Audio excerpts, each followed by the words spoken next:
بکر صدیق رضی اللہ تعالیٰ عنہ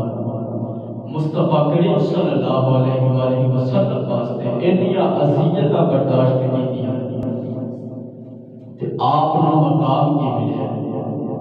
ایک دن آپ قبرستان کے کول دی گزرنے نے خلال کرتے کرتے کتاب کا نام تزیر العلم والحکم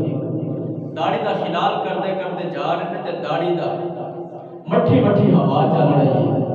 داڑھی دا ایک بال ٹوٹیا تو ٹوٹ کے قبرستان میں جا کے ڈگ پیا رب کائنات نے فرمایا فرشتے ہو مولا حکم ہوے فرمایا انہاں نوں عذاب دینا بند کر دیو فرشتے کہنے لگے مولا یہ تو اگے حکم دیتا سی کہ انہاں نوں عذاب دیو تے ہن پیا کہنے عذاب دینا بند کر دیو تے جنت دی کھڑکیاں کھول دیو مولا وجہ کی ہے رب کائنات نے فرمایا فرشتے ہو میں انہاں دے گناہاں ول دیکھاں یا یار دے یار دی داڑھی دے بال ول دیکھاں جدی داڑھی دے بال دی نشان اس ابو بکر دا کی مقام ہوئے گا پر نبی پاک صلی اللہ علیہ وآلہ وسلم نے ایک نبینہ صحابی آقا کریم صلی اللہ علیہ وآلہ وسلم دی بارگاہ میں جاوے آکے کہنے کہ حضور اگر اجازت دے ہو تو ابو بکر دی داڑھی کو ہاتھ لا ان داڑھی کی دیئے حضرت ابو بکر صدیق رضی اللہ تعالیٰ عنہ دی تو غلام اجازت میرے مصطفیٰ کو لے لے وجہ کی یہ غلام جان دے کہ اگر نبی نے ہاں کر دیتی تو صدیق نہ کر ہی نہیں سکتا ہن میرے آقا کریم صلی اللہ علیہ وآلہ وسلم نے اجازت عنایت فرمائی ہن غلام حضرت ابو بکر صدیق رضی اللہ تعالیٰ عنہ جب بولا گیا آگے کر کے داڑھی کو ہاتھ میں لے لیا تے کہندے مولا اے نبی تیرا یار ہے ابو بکر نبی دا یار ہے تینوں یار دے یار دی داڑھی دا واسطہ اکھاں دے دے مولا نبی تیرا یار ہے ابو بکر نبی دا یار ہے تینوں یار دی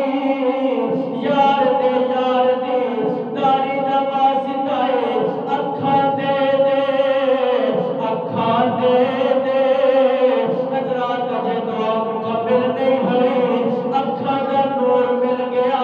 غلام ہاتھ چھڑ کے آقا دی بارگاہ وچ آ گیا آ کے کہندا سونیا اے ابو بکر دی داڑھی دے وسیلے نال اکھاں تے مل گئیاں نے میرے آقا فرمایا اے غلاما اے اکھاں تے لے لیاں نے پر میرے یار دی داڑھی دا بڑا تھوڑا مل پایا ہے حضور کس طرح فرمایا جویں دعا کیتی مولا نبی تیرا یار ہے ابو بکر نبی دا یار ہے تینوں یار دے یار دی داڑھی دا واسطہ اکھاں دے جے کدی دعا کردا مولا نبی تیرا یار ہے ابو بکر نبی دا یار ہے تینوں یار دے یار دی داڑھی دا واسطہ